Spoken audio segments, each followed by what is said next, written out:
हिंदुस्तान में आप अपना पॉकेट का साइज कितना भी बढ़ा सकते हैं।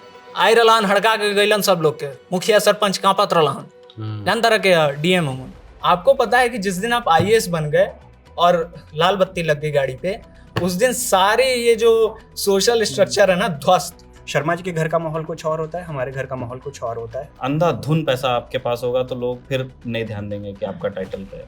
दूसरा है power. Half the people don't even know what they're preparing for. एक जिले में 15 लाख लोग और 15 लाख के मुखिया आप ये से समझ लीजिए कि 100 डोमिनो रखे हैं, उन सब का एक साथ गिरना जरूरी, तब आप उस लिस्ट में आएंगे। अगर आप असफल होते हैं तो आपके दुख दर्द को सुनने वाला कोई नहीं होता है। फिर वो कह रही है कि मैं डॉक्टर से दिखा रही हूँ, मैं थोड़ा सा डिप्रेशन में हूँ। 14 साल की लड़की है।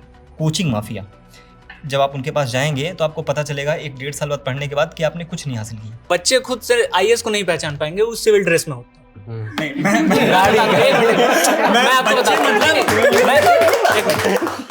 नमस्ते, मेरा नाम है अभिषेक और आप देख रहे हैं खबरगांव की खास पेशकश चौबारा। चौबारा में आज हम आईएएस इक्वल टू सक्सेस की अवधारणा के विपरीत बात करेंगे।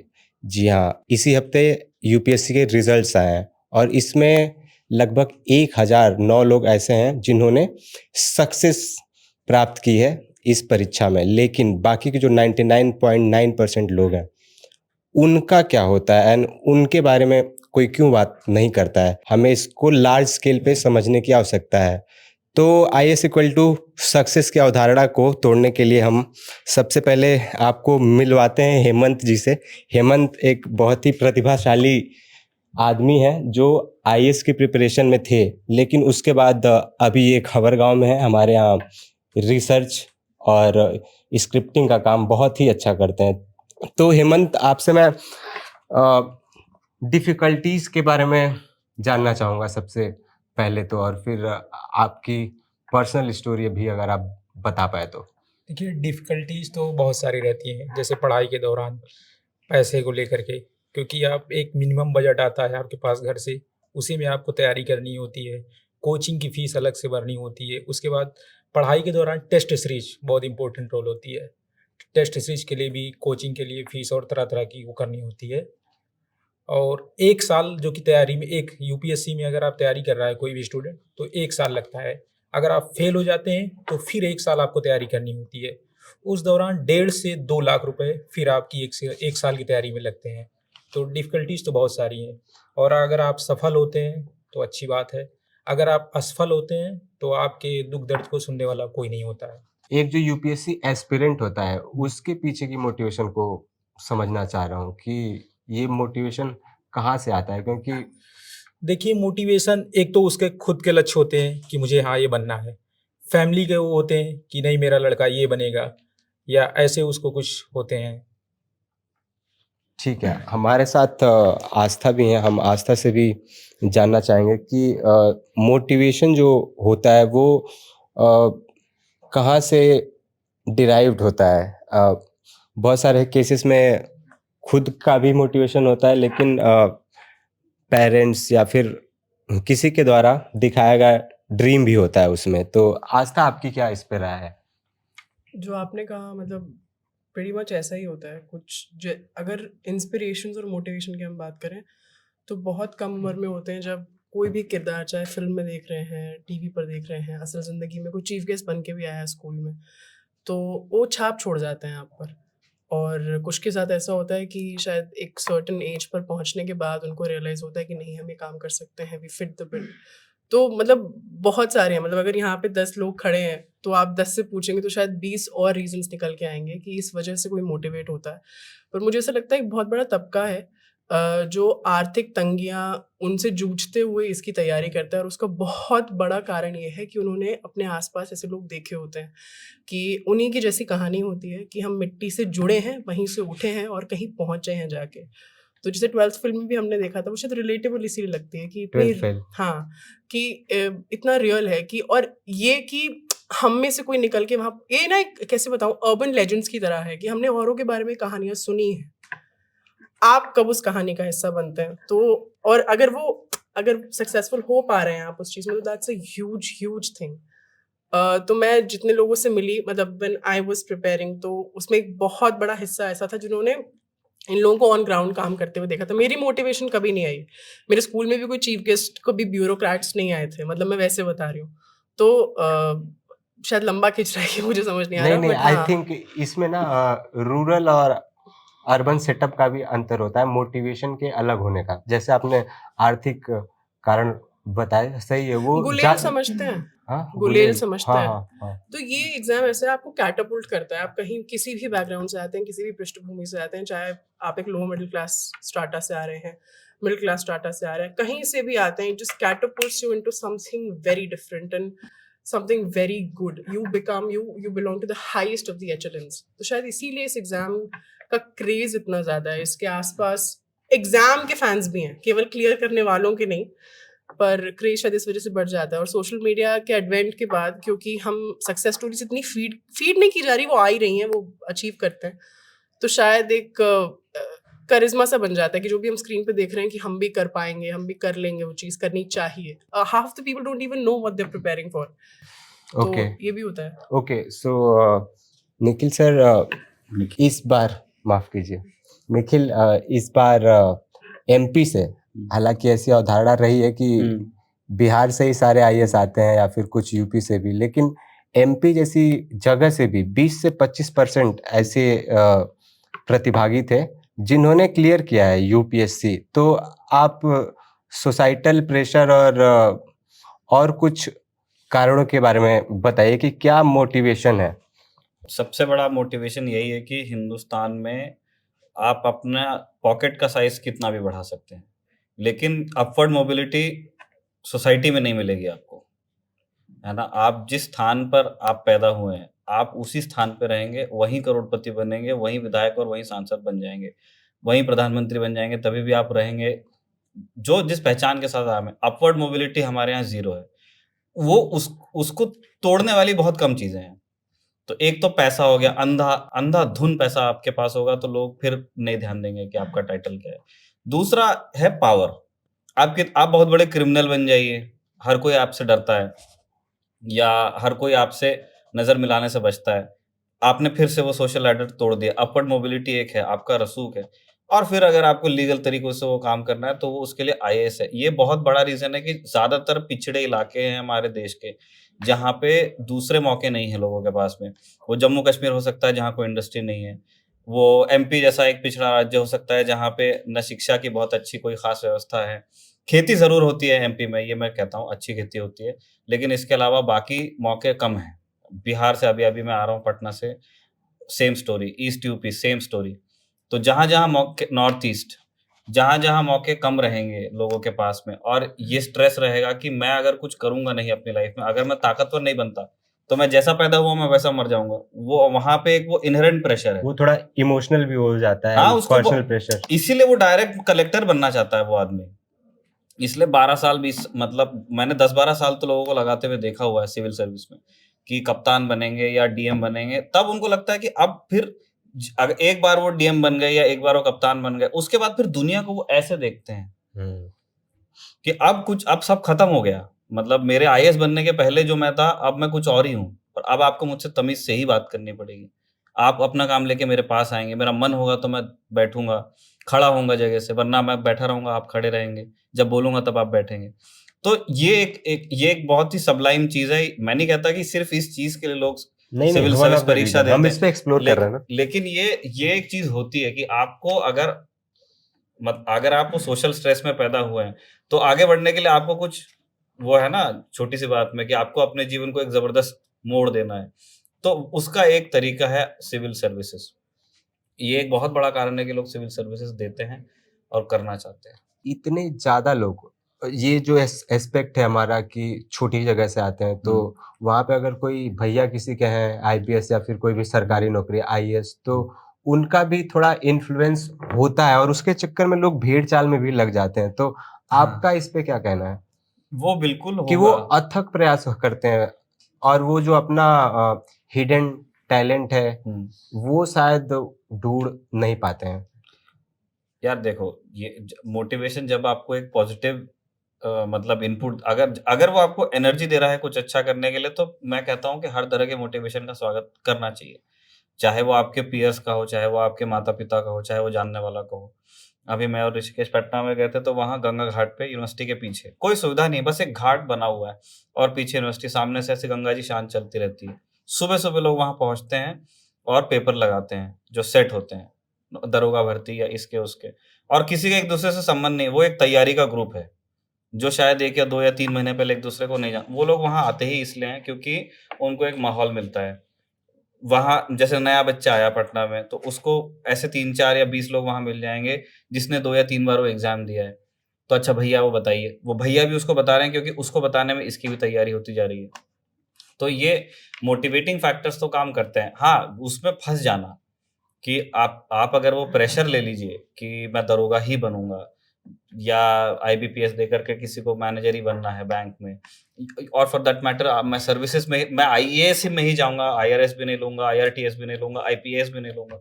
तो मुझे लगता है कि वो एक नेगेटिव चीज़ हो जाती है। बाकी माहौल का फ़र्क पड़ता है। अगर आप अपने इर्द-गिर्द अच्छे लोगों को देखेंगे, अचीवर्स को देखेंगे, तो आपको एक मतलब मॉरल सपोर्ट मिलता है। ठीक है, ठीक है।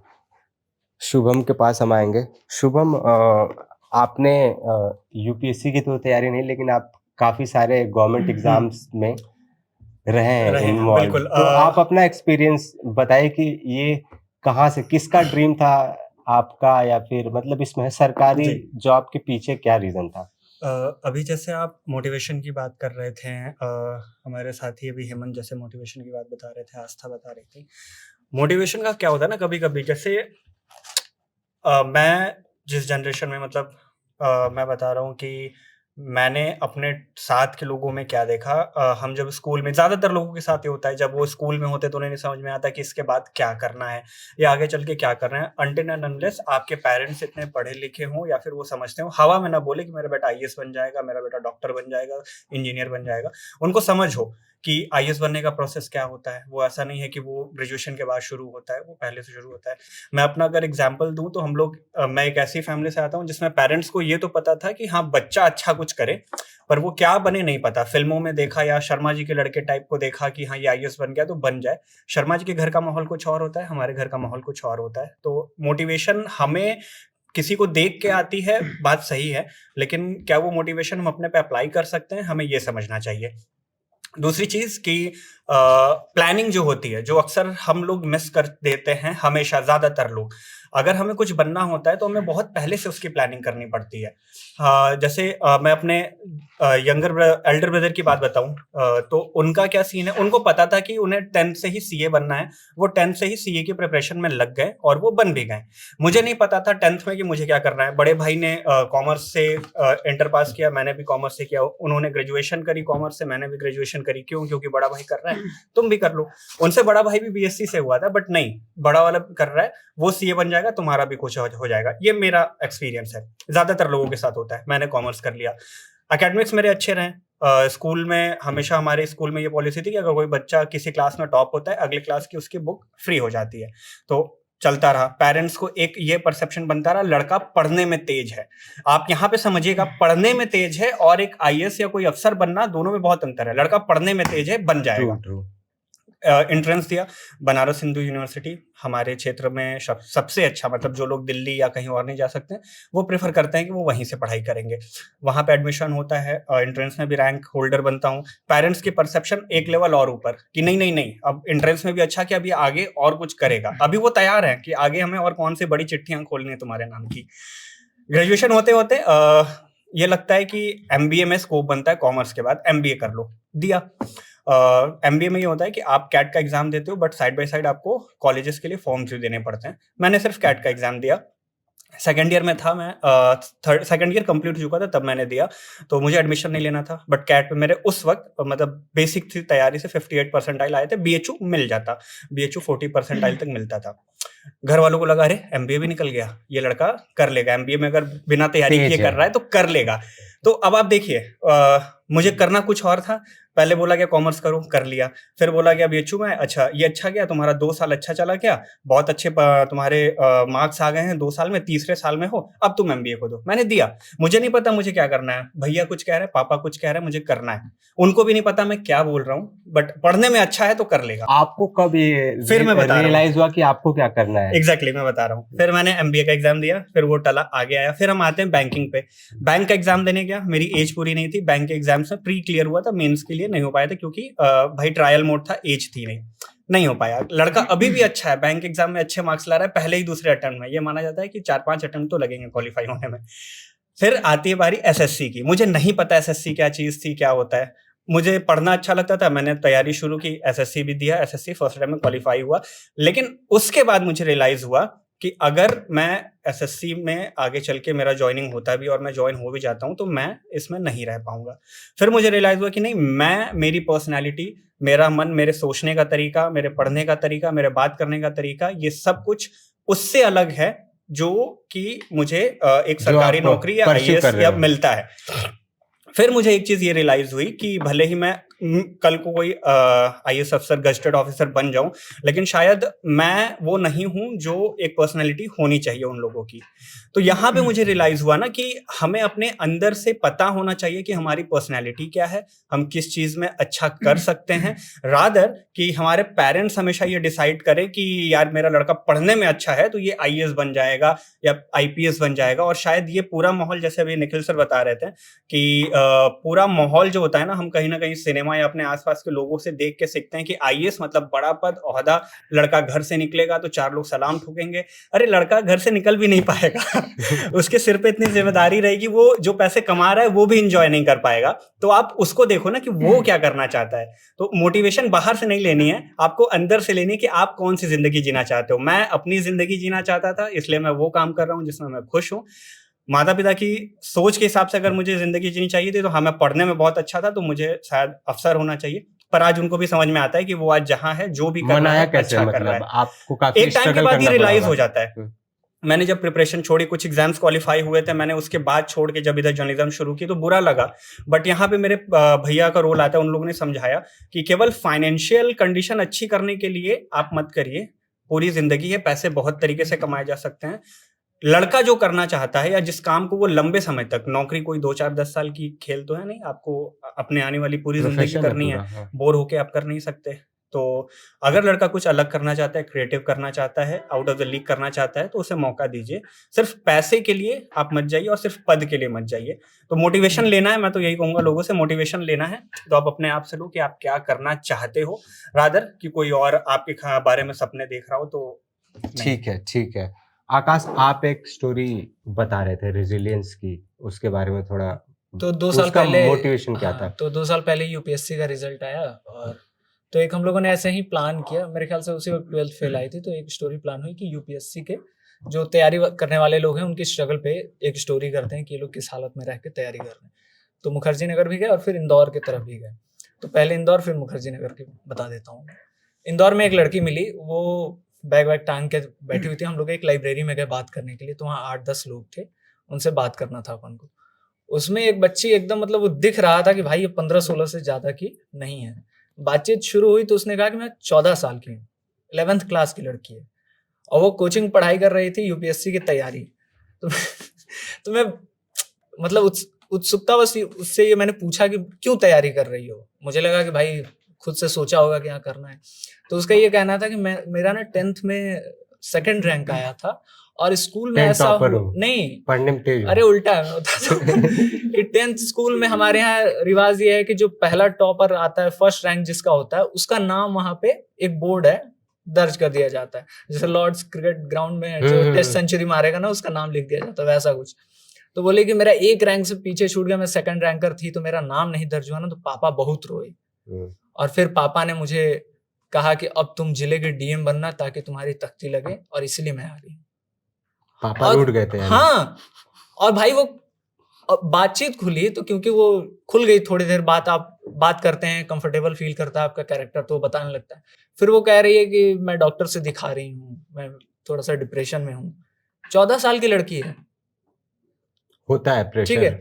मैं समझ सकता हूँ। मुखर्जी नगर आ जाते हैं। यहाँ 4-5 बंदों के गोल में अपन बैठ के बात कर रहे थे, उसमें 2 लड़के मिले, एक बहुत अच्छा कैरिकेचर बनाता था और वो उनका एक व्हाट्सएप ग्रुप था, उसमें क्या करते थे कि कहीं से भी रैंडम लोग सोशल मीडिया के थ्रू उनका नंबर निकाल के उसमें अपनी ओरिजिनल फोटो भेजते हैं कि इसका कैरिकेचर बनाना, वो पेंसिल वेंसिल से बनाते थे और उसका एक रेट फिक्स था कि 700 रुपये 800 रुपये, वो बना के ये लोग पोस्ट कर देते थे और उससे वो पैसा कमा रहा था और वो यहाँ यूपीएससी की तैयारी कर रहा है। उत्तराखंड का लड़का था, उसके पिताजी वहाँ ढाबा चलाते हैं, उसका इकलौता मतलब उसका कहना ये था कि पिताजी चाहते हैं कि मैं ढाबे पे कब तक काम करूंगा, तो तुम यूपीएससी करो ताकि मैं ढाबा बंद ताकि ढाबा बंद कर दूं। और वो मुझे खुल के कह रहा है कि भाई मैं तैयारी नहीं करता हूँ, मैं 3 अटेम्प्ट दे चुका हूँ प्री का, लेकिन मुझे पता है नहीं होगा। तो मैंने पूछा एग्जाम क्यों दे रहे हो, तो कह रहा है बस इसलिए कि अटेम्प्ट खत्म हो जाए, उसके बाद इससे पीछा छूटेंगे। तो वो जो पूरा हम लोग मतलब लंच पे जब हम लोग बात कर रहे थे कि ये रोमांटिसाइज क्यों किया जाता है, ये जो समस्याएं हैं। अब 12th फेल ही देखो ना कि वो आटा चक्की वाले कमरे में बैठ के यार सो रहा है और उस तरह से रह रहा है, लेकिन उसको जब वो आखिरी फ्रेम आता है कि रिजल्ट में उसका नाम आता है और वो घुटने पे बैठ के रोने लगता है, ये सारी चीजें जो फ्रेम है, तो वो ग्लैमराइज इसलिए होता है ना कि आपको एक रेंज दिखता है कि लो से हाई तक का। वो एकदम वैसा है कि मम्मी ना चूल्हे पे क्या बढ़िया सब्जी बनाती हैं यार, मजा आ जाता है खा के। अरे मम्मी से तो पूछे चूल्हा जला रही होती, हालत खराब हो जाती है। एकदम कुछ वैसा ही है कि आप तैयारी कर रहे हो, आईएएस निकाल दिया, क्या कहानी है, जो मध्य प्रदेश की कहानी आई कि चरवाहे ने यूपीएससी क्रैक कर लिया, उनको जो भी मिलेगा आईएएस आईपीएस जो भी मिले, रैंक मुझे नहीं पता है तो नहीं बता पाऊंगा।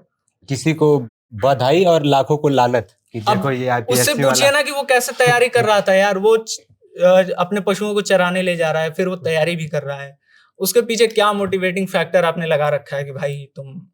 अभिषेक कई बार आप ना बोझ तले दब जाते हैं माता पिता के कि मैं नहीं कर पाया, मेरा बेटा करेगा, ठीक है। और हमारे गांव में, बिहार से जहां से मैं आता हूँ भाई, वहां बच्चों के नाम पता है किस तरह रख दिए जाते हैं, उसको 4वीं 5वीं का नंबर देख के होता क्या है, आप जाएंगे दादाजी एक सवाल पूछ लेंगे, तेरा सते, आपने सही जवाब दे दिया, लाट साहब ले जाए, नाम रख दिया लाट साहब, लॉर्ड साहब तो होता था ना अंग्रेजों के जमाने में, तो उसका अपभ्रंश है लाट साहब टॉप, ठीक है।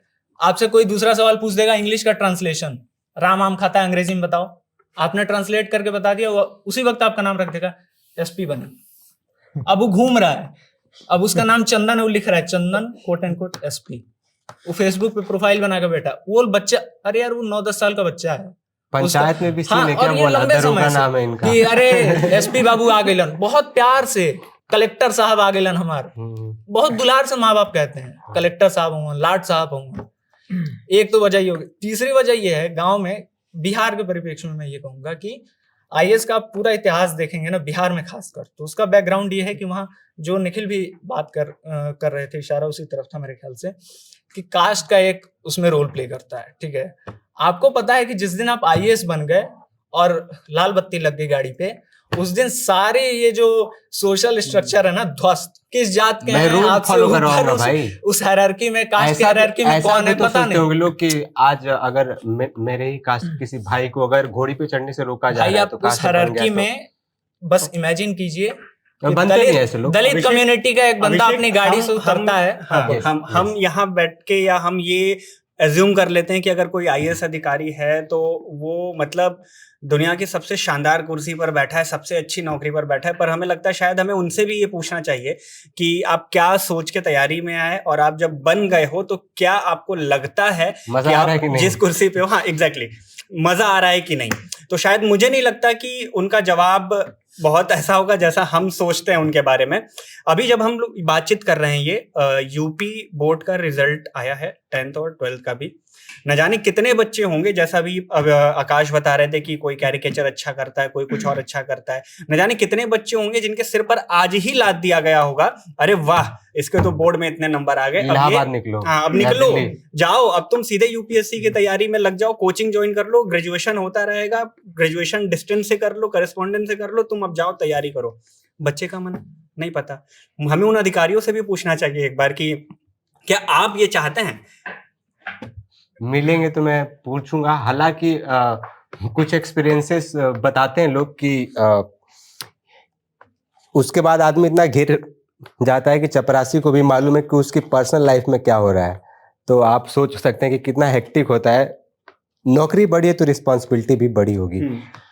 शिवेंद्र, क्या रीजंस है जिसकी वजह से लोग फेल हो जाते हैं? मैं चाहूंगा कि इस पे आप थोड़ा डेप्थ में बताएं कि क्या क्या फैक्टर्स हैं, कोचिंग माफिया वगैरह सब, अगर इसमें अगर आप ऐसा सोचते हो तो बताइए। देखिए, फेल होने का रीज़न सबसे पहला ये है कि जो आपने मोटिवेशन की बात की, एक आज के समय में क्या है ना, मैंने अपने सामने देखा है 2015-16 में एक समय ऐसा था जब लोग एसएससी की तैयारी करने के लिए भागते थे। उसके बाद नीट का टाइम आया और अभी 2018-19 से मैं देख रहा हूँ कि हर तीसरा बच्चा एक बार जो तैयारी करता है, मैं प्रयागराज से हूँ, तो वहाँ पर मैंने देखा है कि आजकल यूपीएससी की तैयारी करने का उस बच्चे को अपनी कैपेबिलिटी नहीं पता है। जिस तरह से मूवीज़ में दिखाया गया है, मूवीज़ में आजकल ठुकरा के मेरा प्यार इंतकाम देखेगी, वो सब चीज़ें, उसके बाद शॉर्ट वीडियोज़ बनाए गए। तो अधिकारी बनना या डीएम बनना जिस तरीके से हमारे शॉर्ट वीडियोज़ में या मूवीज़ में दिखाया गया है, उससे प्रभावित होकर बहुत सारे लोग तैयारी स्टार्ट करते हैं। जब आपके पास खुद का सेल्फ मोटिवेशन नहीं है, जब आपके पास एक अंदर से डीप मोटिवेशन नहीं है कि आप वही, लेकिन आपने वहां पे कॉन्ट्राडिक्ट कर दिया, ठुकरा के मेरा प्यार, वो इतना इंटरनल है ना कि लोग फिर लेकिन बात ये बन भी ना, जाते वो हैं। 6 महीने बाद ना वो दर्द शॉर्ट टाइम ले रहता है, वो 6 महीने बाद वो भी चला जाता है ना। हाँ, तो छोड़ देंगे तो हाँ, जो- वही दिक्कत है ना कि जब आप घुसते हैं उस चीज़ में तैयारी करने के लिए और आपके अंदर वो डीप मोटिवेशन नहीं है, तो आप कहीं न कहीं जाके थक जाएँगे। आपको कहीं न कहीं जाके वहाँ पर रुकना पड़ेगा। बहुत सारे बच्चे, जो लाखों बच्चे फॉर्म भरते हैं, उसमें से तो आधे ऐसे ही होते हैं जो केवल फॉर्म भर देते हैं क्योंकि उन्हें दिखाना है कि हम तैयारी कर रहे हैं। तो जी। सबसे पहला फेलियर का रीज़न लाखों लोगों को तो यही है, लाखों लोग यहीं से बाहर हो जाते हैं। उसके बाद क्या है कि यूपीएससी की तैयारी करने के लिए आपको समय चाहिए। 1 साल, 1.5 साल, जिस तरह से कोचिंग वालों ने सिलेबस डिज़ाइन किया है, आपको 1 डेढ़ साल उसको कवर करने में लगता है, ठीक है? कई लोग बहुत मेहनत करते हैं। आप चले जाएँगे, मुखर्जी नगर में चले जाएँगे, राजेंद्र नगर में चले जाएँगे, तो बहुत सारे ऐसे लोग हैं जिन्होंने 6-6 बार प्रीलिम्स दिया है, मेंस दिया है, इंटरव्यू दिया है, मगर वो सक्सेस नहीं हो पाते हैं। अब मुझे, क्योंकि मैंने तैयारी की है, तो मेरे साथ जो रीज़न रहा है वो ये रीज़न रहा है कि जैसे अगर आप मिडिल क्लास फैमिली से आते हैं, यस, फाइनेंशियल, हाँ, तो कि एक तो उसमें फाइनेंशियल talented लोग भी दिक्कत रह हो जाते जाती है। हैं। दूसरी बात ये है कि अगर एक अटेम्प्ट आप नहीं पास कर पाए, 1-2 अटेम्प्ट आप नहीं पास कर पाए, तो आपकी उम्र बढ़ती चली जाती है। और फिर 31 वो तक होती है क्या एज लिमिट, या एज 32? सबके लिए अलग-अलग है। हाँ, 32 हाँ, तक है मतलब वो। मैक्स मैं हाँ, बोल रहा हूँ। तो क्या है कि आपके ऊपर, अगर आप मिडिल क्लास परिवार से हैं, तो आपके ऊपर घर की जो ज़िम्मेदारी है कि आपको शादी करना है। अगर आप लड़के हैं या लड़की भी हैं, तो लड़कियों के लिए भी शादी का प्रेशर आना स्टार्ट हो जाता है। तो फिर वहाँ पर आप प्रेशराइज़ होना शुरू हो जाते हो। फिर आप दूसरा ऑप्शन देखने लगते हो या आपका दिमाग उस टेंशन में रहता है। तो फिर वहाँ से आपकी तैयारी वीक हो जाती है। यहाँ पर फिर वो लोग सक्सेस हो पाते हैं जो जिनको लगता है कि हम ये एकदम कर ही देंगे। लेकिन उस कर ही देंगे वाले लोगों में से भी बहुत कम ही लोग सक्सेस हो पाते हैं। फिर आता है कि अगर आपके पास फाइनेंशियल बैकअप है, आपका परिवार आपका प्रेशर नहीं बना रहा है, आप आराम से तैयारी कर सकते हैं, आपके पास एक लंबा टाइम है, फिर आपके सक्सेस होने के चांसेस ज़्यादा हो जाते हैं। तीसरी बात मैं आना चाहूँगा इस पे कि कोचिंग माफिया, इन्होंने यूपीएससी को इस तरह से डिज़ाइन कर दिया है, इसके सिलेबस को, कि आप हमारे पास आइए, हम आपको टॉपर बना देंगे, 1 साल में सिलेबस कवर करवा देंगे, सब कुछ दे देंगे कि अब बस आप अधिकारी बन ही जाएँगे। लेकिन जब आप जाते हैं वहाँ पर, जब आप उनके पास जाएँगे, तो आपको पता चलेगा 1 डेढ़ साल बाद पढ़ने के बाद कि आपने कुछ नहीं हासिल किया। तो ये भी बहुत बड़ा रीज़न है कि आप देखेंगे, यूट्यूब प्लेटफ़ॉर्म पर देखेंगे, बहुत सारे ऐसे एजुकेशनल प्लेटफ़ॉर्म्स आ गए हैं, जहाँ पर यूपीएससी की तैयारी करने वालों की संख्या खूब बढ़ गई है।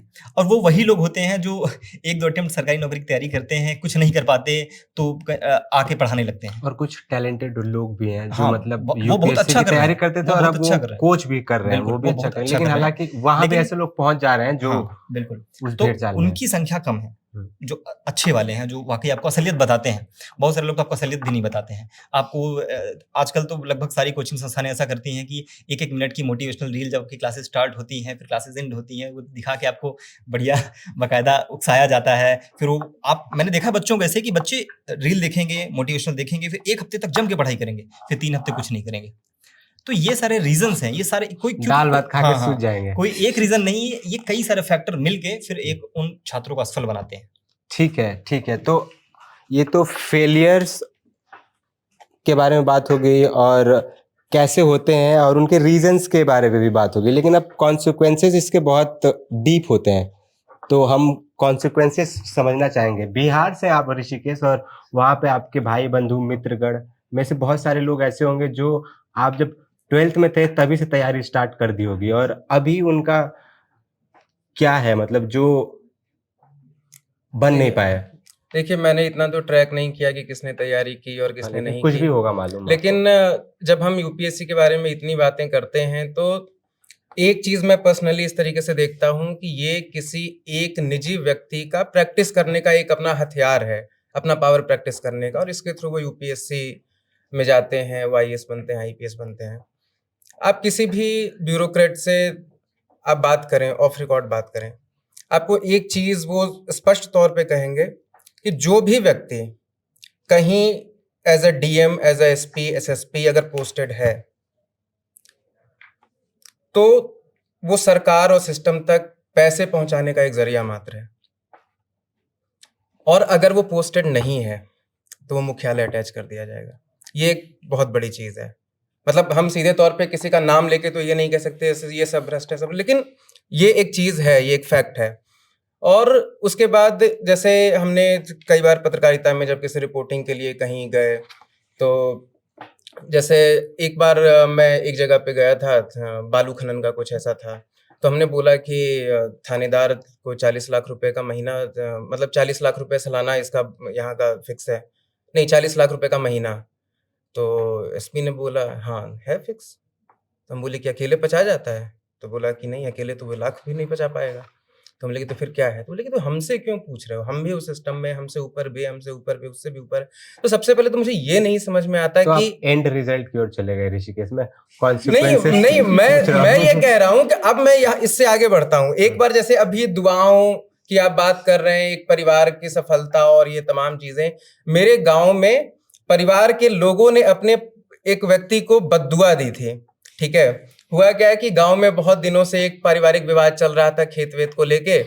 रिश्ते में हमारे एक भाई लगते हैं, उन्होंने क्या किया कि उनका यूपीएससी का मेंस क्लियर हो गया। मेंस क्लियर हो गया, वो निकले और किसी को 4 लाठी मारे और बताया कि अब इंटरव्यू हमारा क्लियर होने दो, उसके बाद मतलब। तो उसी दिन उनके घर के लोगों ने ये दुआ किया, पूरे गांव के लोगों ने बद्दुआ दी वहीं पे कि अगर तुम अपने इस छोटी सी चीज पे अगर तुम ऐसे कर सकते हो तो हम हमेशा ये मनाएंगे कि तुम्हारे जैसा व्यक्ति कभी किसी जगह का कलेक्टर तो ना बने। बद्दुआ का असर क्या हुआ वैसे? नहीं ठीक है, वो नहीं बन पाए। नहीं तो वो होता है मेंस में, जैसे 10.5 लाख स्टूडेंट्स लास्ट टाइम बैठे थे और उसमें से सिर्फ फ्री में, और मेंस में जो है 14,000 लोग ही सिर्फ आए थे। तो उसके बाद की 14,000 से 1,000 होगा वो, तो जर्नी टफ है उसमें, बद्दुआ दुआ काम नहीं आएगी, रियल टैलेंट। नहीं लेकिन वही है कि वो इंसान पावर ही तो प्रैक्टिस करना चाह रहा था, उसने आगे आके उसने 4 लाठी किसी को मारी। ठीक, लेकिन फिर भी एक दो चीजें अगर इसके कुछ अच्छे पहलुओं पे अगर हम बात करें, तो अभी हम और निखिल जब पटना गए थे, तो वो चूंकि पहली बार गए तो उन्होंने इच्छा रखी कि यार जरा देखते हैं यहाँ जाके कि यहाँ के लॉज में बच्चे किस तरीके से तैयारी करते हैं, क्या कुछ चीजें होती हैं।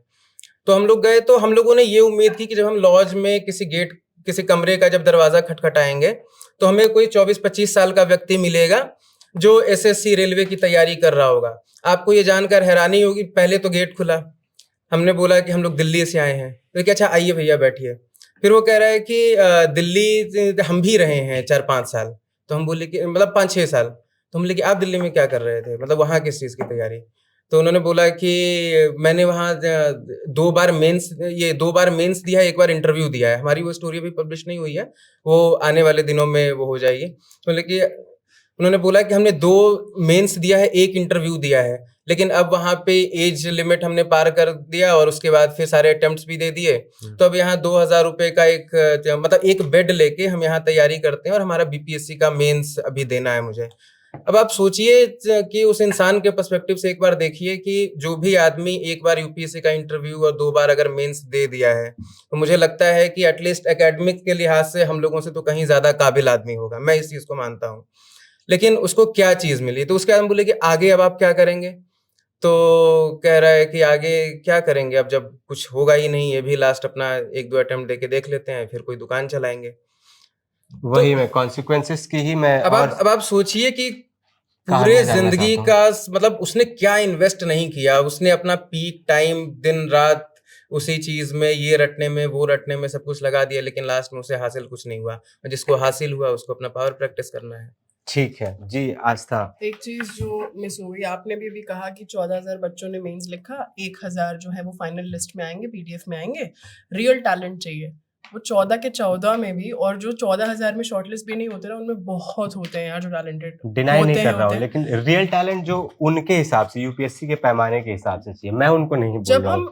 कंपैरेटिव एग्जाम्स की बात करते हैं, अनलेस आप उस साइकिल का हिस्सा नहीं रहे, मतलब ये उन सब के लिए है, शायद रिलेट करेंगे जो उस प्रोसेस में रहे हैं, और जो नहीं रहे उनके लिए बता देती हूँ। ये बहुत डिफ़िकल्ट है समझना कि वो प्रेशर किस तरीके का होता है। ये भी एक्सेप्ट करना बहुत डिफ़िकल्ट हो जाता है। आप शुरुआत में तो खुद ही को ब्लेम करते रहते हैं, क्योंकि हमारा एजुकेशन सिस्टम ऐसा है, हम पढ़ते हैं, हमारी रैंक आती है, हम नंबर लाते हैं 90% और 95% और हो जाते हैं।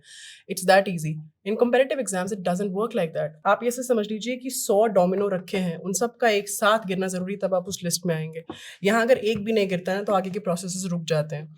मतलब I was lucky enough to meet 2 of the bureaucrats. दोनों, एक का इंटरव्यू मेरी जहाँ पहले काम कर रही थी वहाँ हुआ था, विनोद राय से मिली थी, और एक मैम है उनका इंटरव्यू मैंने खुद किया था, मंजरी जरवार, दोनों से। और दोनों ने ही सेकंड अटेम्प्ट में एग्जाम निकाला, और दोनों ने ये कहा था कि there is no substitute to hard work, but there is 20 to 30% luck also.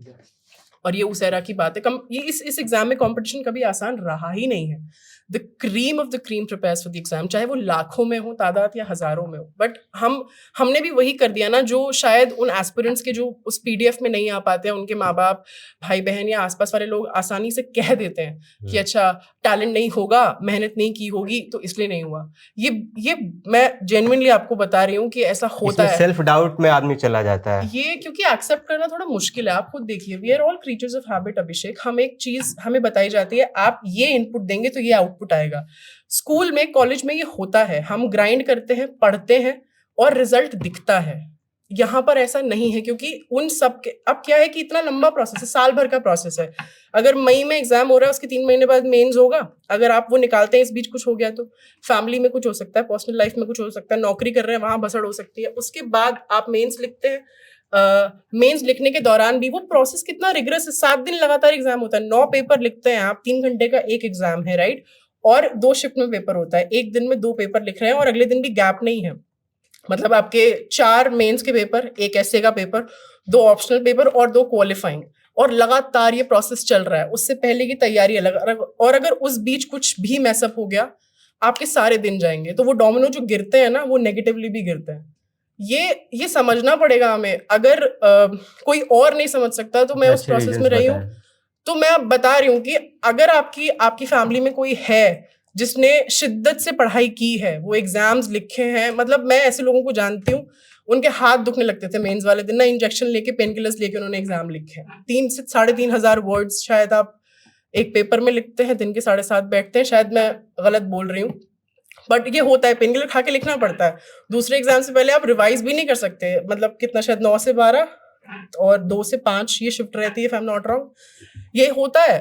तो मैं कमिंग बैक टू दिस कि अगर आपकी फैमिली में कोई ऐसा है जिसने तैयारी की है और अनफॉर्चुनेटली नहीं निकल पाया, एक सिंसियर रिक्वेस्ट है आपसे, प्लीज लॉर्ड कीजिए उन्हें, क्योंकि इस मेहनत को करने के लिए भी गूदा चाहिए। I will not mince my words, you need a lot of like you have to muster a lot of courage and strength to go on in that process repeatedly, चाहे 1 साल किया हो, 2 साल किया हो, 10 साल किया हो। आस्था, क्या आपको लगता है कि ऐसे माहौल में जब अगर कोई छात्र फेल हो गया है, तो उसको पेरेंट्स द्वारा या फिर उसके शुभचिंतकों द्वारा कुछ अल्टरनेटिव करियर ऑप्शंस के बारे में बताया जाना चाहिए? उन्हें खुद पता होगा तो बताएंगे ना। हमारे यहाँ तो कन्वेंशंस ही ऐसे सेट नहीं, ये तो मालूम होता है कि तू आईएएस बन जा, ये चाहते हैं, पर उनका भी वही है ना जो हमारा रहता है। हमें भी तो इस बात को एक्सेप्ट करने में समय लग जाता है कि पढ़ाई नहीं की होगी इसलिए नहीं हुआ। उनके लिए सिंपल इक्वेशन है, if this did not happen that is the reason this did not happen. ऐसा नहीं होता, वो सिंपल इम्प्लीकेशन नहीं है यहाँ पर, और ये समझना बहुत जरूरी है। और at the same time I also address those, क्योंकि हम उस साइकिल में फंसते हैं और हमारी एस्पिरेशंस इतनी हाई होती हैं। तो आप अगर रिपीटेडली उस साइकिल का हिस्सा रहे हैं ना, और आपने वो एग्जाम लिखे हैं, मेंस लिखा है, प्री में अपीयर हुए हैं, इंटरव्यू तक पहुंचे हैं, बट लिस्ट में नहीं आ पाए, just realise the kind of competence that you hold. अगर मैं ये कहकर आपको थोड़ा भी रियलाइज करवा पाऊं कि there is immense calibre in you, और केवल एक एग्जाम आपको नहीं रोक सकता या आपकी लाइफ डिफाइन नहीं कर सकता, प्लीज रियलाइज कीजिए इस चीज को। Failure opens new doors. तो failures are the pillars of success. Unless you fail, you'll not realize where you faltered, and unless you realize where you faltered, you'll not make amends and you'll not get better. It's as simple as that. ठीक है, अभी आपने कहा कि जैसे 8 से 10 लाख लोग pre में बैठते हैं, फिर मेंस में 14,000, 15,000, 16,000 जो भी हो बैठते हैं। फिर फाइनल रिजल्ट आता है 1,000 लोगों का। क्योंकि जगह ही उतनी है ना। 1,000 लोगों में मैं बात कर रहा हूँ, उसमें प्रॉपर आईएएस 100 लोग 200 लोग ही बनते हैं। फिर कोई आईपीएस बनता है, कोई आईआरएस बनता है, कोई आईएफएस बनता है। फिर उसमें भी जो आईपीएस बना है उसको उसमें संतुष्टि नहीं मिली है आईआरएस को, फिर वो दोबारा एग्जाम देता है आईएएस के लिए। आप ये सोच सकते हैं। ट्रू। और प्रॉपर मेरा एक दोस्त है, वो आईआरएस है इस समय, वो आईएएस के लिए लगा हुआ है। इस बार के उसमें जो है उसका आईपीएस में सिलेक्शन हुआ है, अभी वो कंटिन्यू कर रहा है। तो आप सोच सकते हैं आईएएस भी उस 1,000 की लिस्ट में 100-200 लोग भी बनते हैं। और वो जो मैं कह रहा था कि जिस लड़के की मैंने बात की थी, जब ये कह रही थी कि जब सफलता नहीं मिलती है तो वो लगे रहते हैं, तो जिस लड़के की मैंने बात की कि 35 साल एज हो गया फिर भी, तो हमने उससे बोला कि बीच में कभी मन नहीं आया कि छोड़ दें, असफलता नहीं मिल रही है। तो उसने बोला कि असफलता, मैं असफल कहाँ हूँ। मतलब वो बोला कि अगर मेरा 3 प्री में अगर नहीं निकलता तो मैं छोड़ देता। मेरा प्री भी निकलता है, मेंस भी निकलता है, इंटरव्यू तक भी पहुंचते हैं। तो हर बार जब कुछ ना कुछ मिलता जाता है, इस चक्कर में हमने अपने 35 साल बर्बाद कर लिए। कहीं अच्छा होता कि अगर मतलब एक टाइम पे अगर हमको ये मेरा एकदम बिल्कुल कुछ नहीं हुआ, तो मैं उस दिन ये ज़रूर मुझे इस चीज़ का रिग्रेट होगा कि काश हमारा 2-3 प्री ही ना निकलता, ताकि हम इस सफ़र में इतना आगे बढ़ते ही नहीं। तो एक चीज़ ये भी है कि वो एक ऐसा जाल है जिसमें इंसान फंसता चला जाता है, अगर उसको थोड़ी-थोड़ी सफलताएँ या उम्मीदें मिलती चली जाती हैं। पर इतनी मेहनत आपको आंशिक फल ना जीवन भर देती रहती है ऋषिकेश। आई थिंक शिवेंद्र ने तैयारी की, हिम्मत ने की, मैंने किया, Shubham also. Even the people who have not prepared for comparative exams पर इन जनरल पढ़ाई सिंसियरली की है, तो मेहनत आप किसी भी उसमें करें वो जिंदगी भर देती है आपको। I totally agree with Aastha and बहुत सारे कोचिंग इंस्टीट्यूट चलाने वाले टीचर्स का भी यही कहना है, और वो उनका सेलिंग पॉइंट होता है कि अगर आप यूपीएससी नहीं बने, एटलीस्ट जो ऑनेस्ट टीचर्स हैं, तो आपको इंसान तो ज़रूर बना दूंगा। तो इंसान का मतलब एक अवेयर इंसान, एक अवेयर सिटीजन तो आप ज़रूर बन जाएंगे। तो अंत में हम वे फॉरवर्ड देख रहे हैं सर। देखिए, जो लोग यूपीएससी कोच कर रहे हैं और प्रोफेशनली जो लोग करते हैं, ये उनके लिए पेट का मसला है ना। तो वो इसलिए उनका जो वो अगर स्ट्रगल को रोमांटिसाइज कर रहे हैं तो वो बहुत प्रोफेशनल वजह से कर रहे हैं। वो ये जानते हैं कि अगर वो भाई आइए यूपीएससी अगर आपको करना है तो एक सर्टेन लेवल की आपको कॉम्पिटेंस चाहिए, दिमाग की, एक इमोशनल कॉम्पिटेंस चाहिए कि आप ब्रेक ना कर जाएं। फ्रेजाइल आदमी नहीं निकाल सकता ये, है ना। और तो कुछ रिसोर्सेज की जरूरत पड़ेगी ही पड़ेगी, उसके बिना आप कर नहीं पाओगे, या फिर आपका स्ट्रगल बहुत ज्यादा मल्टीप्लाई हो जाएगा। तो आप इंडिया जैसी कंट्री में जहां मतलब आप टॉप 10% की क्या इनकम होती है, 25,000 30,000 टाइप्स, तो ये टॉप 10 है हमारा। तो वो यूपीएससी की तैयारी के लिए कहाँ से पैसे लाने वाला है। तो इसीलिए स्ट्रगल को रोमांटिसाइज जो कोचिंग माफिया करता है, या नई माफिया उनको बोलें तो जो कोचिंग प्रोफेशनल्स करते हैं, उनका कारण यही है कि अगर वो नहीं करेंगे तो उनका पूल बहुत छोटा हो जाएगा। वो चाहते हैं कि भाई हजारों हजार लोग आकर के सिविल में जाएं, उनका हो ना हो उससे कोई मतलब नहीं है, अपने को चाहिए एडमिशन। बिजनेस मॉडल है उनका। हाँ, और वो बिल्कुल स्क्वायर एंड फेयर है, वो एक व्यापार है, वो किसी को ठग नहीं रहे हैं, वो किसी का हाथ पकड़ के अपनी कोचिंग में नहीं ला रहे हैं। वो बस एक बहुत ही सेडक्टिव और सेक्सी कैंपेन चलाते हैं वो उस दुनिया का, और उसमें वो सफल रहते हैं। आप उस देखिए कि एप्लीकेंट्स हर बार आगे जाते हैं। स्ट्रगल का जो मीडिया करता है या जो सिनेमा करता है, उनका भी यही है, क्योंकि दिस सेल्स।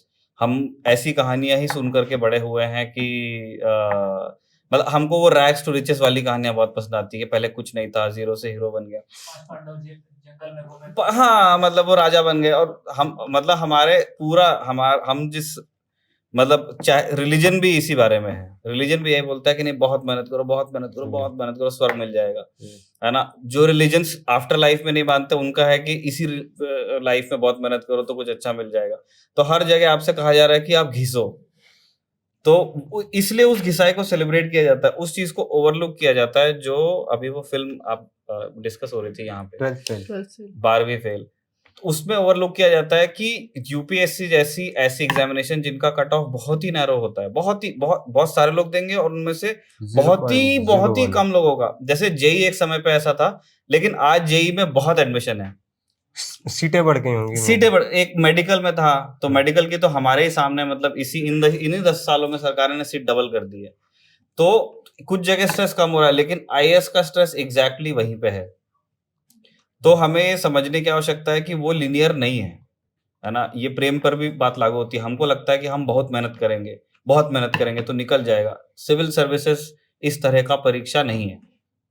एनडीए मतलब जो हमारे सेना में अफसर, वो उस तरह का एग्जाम नहीं है।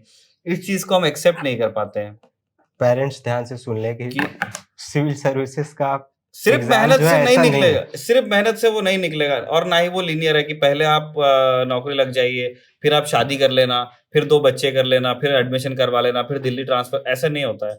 बहुत सारी चीजें समय के साथ ही चलेंगी। बहुत सारे डोमिनोज का जैसा आस्थान हाँ, बोला, मतलब एक हो साथ फिट सकता कई बैठना। लोग सिविल निकालते हैं, कॉलेज में निकालते हैं, कई लोग कुछ IRTS या कोई दूसरी सर्विस लेकर के निकालते हैं, कई लोग शादी करके बच्चे करने के बाद निकालते हैं। तो हमको ये समझना है कि भाई कुछ का निकलेगा, कुछ का नहीं निकलेगा। आप ये देखिए कि आपके पास कितनी एनर्जी है इसको देने के लिए। इमोशनल एनर्जी कितनी है, फाइनेंशियल एनर्जी कितनी है, फिजिकल एनर्जी आपके पास वक्त कितना है, आपके पास वक्त कितना, कितने संसाधन है। पैसे की बात नहीं इसी करते। से मुझे एक एग्जांपल Yes. अपने रिलेटिव्स में भी याद आया है कि किसी का निकलता है, किसी का नहीं निकलता। मेरी दीदी है, उनके फादर की फाइनेंशियल कंडीशन इतनी अच्छी नहीं है, लेकिन वो स्टेट टॉपर थी +2 में, बहुत अच्छी एकेडमिकली पढ़ने में। उनके पास क्योंकि उनकी फाइनेंशियल कंडीशन इतनी अच्छी नहीं, तो वो कोचिंग अफोर्ड नहीं कर सकते। उनको स्कॉलरशिप के थ्रू कोचिंग मिली, जिसके उन्होंने IAS की वो जो थी तैयारी की। अब जम्मू में जैसे सर ने बताया कि जो अपॉर्चुनिटीज़ का दायरा है ना, वो बहुत कम होता जाता है, क्योंकि बहुत इंडस्ट्रीज limited नहीं है वहाँ पर, तो इतनी अपॉर्चुनिटीज़ नहीं है। तो लोग घूम फिर के या तो टीचर या तो डिफेंस, आपको वहाँ पर डिफेंस का कल्चर बहुत ज़्यादा दिखेगा कि भैया IAS के अलावा वहाँ पे वो ज़्यादा होगा कि यार मेजर बनाना है लड़के को, ठीक है, लेफ्टिनेंट बनाना है लड़के को, वो ज़्यादा कल्चर वहाँ पर ज़्यादा देगा। लेकिन उन्होंने तैयारी की, लेकिन उनका प्रीलिम्स क्लियर हुआ, मेंस क्लियर नहीं हुआ। अब नौबत ये आ गई है कि उनको जो 3rd ग्रेड का, क्या मतलब आंगनवाड़ी में सुपरिंटेंडेंट जो होते हैं, उनका वो एग्जाम क्लियर हुआ और वो उस नौकरी के साथ साथ IAS की तैयारी कर रही हैं। तो ये हिसाब किताब है कि मतलब वो एकेडमिकली बहुत स्ट्रांग थी, लेकिन फाइनेंशियल कंडीशन की वजह से उनको भी था कि यार मुझे IAS क्लियर करना है, लेकिन नहीं हो पाया। तो उनको उस नौकरी को नौकरी अपना के साथ अभी वो प्रिपरेशन करनी स्ट्रगलिंग स्टोरी है। यही तो आगे जाके सक्सेस स्टोरीज हाँ, बनती हैं, जो बिल्कुल। मीडिया में बिकती हैं, बिल्कुल। जैसा भी बताया निखिल सर ने। तो ये एक स्टेज है। यस, IAS और नौकरियों की बात की जाए, जैसे कि IAS में क्या है, आपको पावर मिलती है, पैसा है, एक और नौकरी की तुलना में कहीं ज़्यादा पेमेंट है और सामाजिक सम्मान भी है। तो ये चीज़ है। और नौकरियों में आप कांस्टेबल बनते हैं, उतना लोड नहीं है, और टीचर बनते हैं तो उतना सामाजिक तौर पे एक अच्छा वो नहीं देखा जाता। लेकिन IAS बनते हैं तो लगता है नहीं, बहुत वाह, अच्छा हाँ। पॉइंट। तो ये चीज़ है। तो इसीलिए मुझे लगता है युवा पीढ़ी आज के तौर पे और डेवलप करती आई है। थिंक उसी की ओर ऋषिकेश जो है बातें कर रहे थे कि भाई, आखिर एक जिले में 15 लाख लोग और 15 लाख के मुखिया आप। जी पापा। अरे मतलब और कुछ मतलब बहुत सीधे देखना है। 15 लाख लोग हैं, उसमें कुछ रिटायर्ड भी होंगे, मतलब उसी जिले में 10 रिटायर्ड IAS भी होंगे, लेकिन उस समय मुखिया वही है, उसके इशारों पे चीजें चलेंगी। तो ये हनक, ये पावर, इसको प्रैक्टिस ये करने का attract एक करती जरिया है। है बस। हाँ। मैं बहुत थोड़ा निराश रहता हूँ इस चीज से, और वो तो लगातार सीरीज भी करते हैं IAS, उनसे थोड़ा क्यों सर, हनक के बारे में बताइए शुभम जी। आप क्या है, इतना हनक क्यों होता है IPS और IAS या फिर कोई भी रौबदार पद पे? पद को तो रौबदार में नहीं कहूँगा, मैं आदमी हो अपनी जाता बात है। फिर से वही दोहराऊंगा कि ये हम समझ लेते हैं कि IAS हैं तो ठीक है, वो एक अच्छे और सम्मानजनक पद पे हैं, उनकी जिम्मेदारी है। लेकिन उनकी जिम्मेदारियों के अलावा भी हम बहुत कुछ उन्हें समझ लेते हैं। हम उन्हें इंसान ही नहीं समझते हैं, और पता नहीं वो अपने आप को इंसान समझते हैं, भगवान समझते हैं, ये वही बताएंगे। पर हम तो ज़रूर, अरे IAS की गाड़ी चली गई, बस गया वहीं, बस थर-थर काँपने लगे बस्ता होंगे। खाली है तो भर गई किताबें। अरे IAS देखो कितने रुतबे से, अरे वो सामान्य तरीके से जा रहा है, तुम्हारी नज़र में फेर है। मुझे नहीं लगता कि ऐसा कुछ IAS को या IPS को लगता होगा। उनके पास समय भी नहीं होगा सोचने का, इतनी जिम्मेदारियां हैं। अभी थोड़ी सी चूक हो गई थी, जो अभी जिस तरह से हमने देखा था कि लखनऊ के रहने वाले थे और राजस्थान कैडर के IAS अधिकारी थे, उनके साथ थोड़ी सी चूक हुई। कैसे बात यहाँ तक पहुंची कि आप छुट्टी कैसे ले सकते हैं। तो आप इसी से सोचिए कि एक IAS अधिकारी छुट्टी भी नहीं ले पा रहा है, और आप सोच रहे हैं कि मैं IAS बन गया तो बस दुनिया बदल दूंगा। यार ये जो कह रहे हैं ना कि IAS की गाड़ी जाती है तो बच्चे एकदम टाइट हो जाते हैं, ऐसा नहीं है। बच्चे खुद से IAS को नहीं पहचान पाएंगे, वो सिविल ड्रेस में होते हैं। नहीं, मैं गाड़ी मैं आपको बताता हूँ, एस्पिरेंट्स की भाई, बात, जो बात एस्पिरेंट्स की हाँ, बात कर ठीक रहा है। हूँ, जो मैं- ग्रेजुएशन में जिन्हें समझ में हाँ, आता है कि ठीक। भारत सरकार की गाड़ी जा मैं रही आपको है। बिहार का परिपेक्ष में कहता हूँ। एक एक करके एक एक करके बच्चों में SP बच्चे जो हैं मेरे घर पे मारपीट हो और मैं देखूं वर्दीधारी लोग आए हैं, पुलिस वाले आके खड़े हैं, गाड़ी लगे उस पे पुलिस लिखी है, तब मैं डरूंगा। आईएएस सिविल ड्रेस में मुझे पता ही नहीं, मेरे लिए वो भी आम आदमी है। मुझे कौन बताता है, आपको कोई पता चीन ही नहीं रहा है? है। मुझे पता है कौन बताता है कि ये आईएएस बहुत बड़ा तोप है। मेरे पिता कि देखला नु आई रलान हड़का के गइलन सब लोग के, मुखिया सरपंच कांपत रलान। जानता रहा के डीएम हम पहली बार बाप ने बताया डीएम है, कौन है, जिले का मालिक है, सबको हड़का के गया। हमारे लिए तो मुखिया सबसे बड़ा चीज होता था गांव का, क्योंकि प्रदीप सैनी वाली कविता है ना, प्रधानमंत्री की आलोचना कर सकते हैं मुखिया की नहीं, वही हाल है। तो मुखिया तो हमारे लिए वो था कि भाई मुखिया के खिलाफ तो वीडियो कोई नहीं बोल सकता। हम तो जिस राज्य से आते हैं भाई साहब, वीडियो Perception टूट गया निवास आपका। प्रमाण पत्र पे साइन नहीं करते हैं उनके समर्थकों के, मुखिया मरवा देते हैं। आपको घटनाएं मिल जी, जी, जाएंगी, जी। जनरलाइज नहीं कह रहा हूँ। वही तो उस आदमी को मैं देख रहा हूँ कि एक सिविल ड्रेस में पैंट शर्ट इन किए हुए बंदा आया हुआ है, हड़का के गया। पिताजी ने बताया कि ये डीएम है। वहां से मेरे दिमाग में छवि बनती है कि वो हो डीएम ही बन जाते हैं, सबको हड़काएंगे। ठीक है, तो किसी का निकलेगा किसी का नहीं निकलेगा, लेकिन आपने हारना नहीं है, और जो हारे हुए हैं उनको मोटिवेशन भी देना है, और उनको अल्टरनेटिव अगर हो सके तो आप गाइड उनको कीजिए, उनमें जो खूबियां हैं, जो अच्छा कर सकते हैं वो उनके बारे में बताइए। और पेरेंट्स को भी एक रिक्वेस्ट होगा कि वो भी अपने बच्चों को और ज़्यादा जानने का कोशिश करें, समझने का प्रयास करें कि वो किस चीज़ में अच्छा है और कहाँ अच्छा हो सकता है, और उससे कंसल्ट करें कुछ भी थोपने से पहले। तो ये आज का हमारा डिस्कशन था आईएएस लोगों के ऊपर और आईएएस कल्चर के ऊपर, आईएएस इक्वल टू सक्सेस के ऊपर। आपका इस पे क्या सोचना है हमें कमेंट करके बताइए, और ये एपिसोड पूरा देखने के लिए आपका बहुत बहुत शुक्रिया।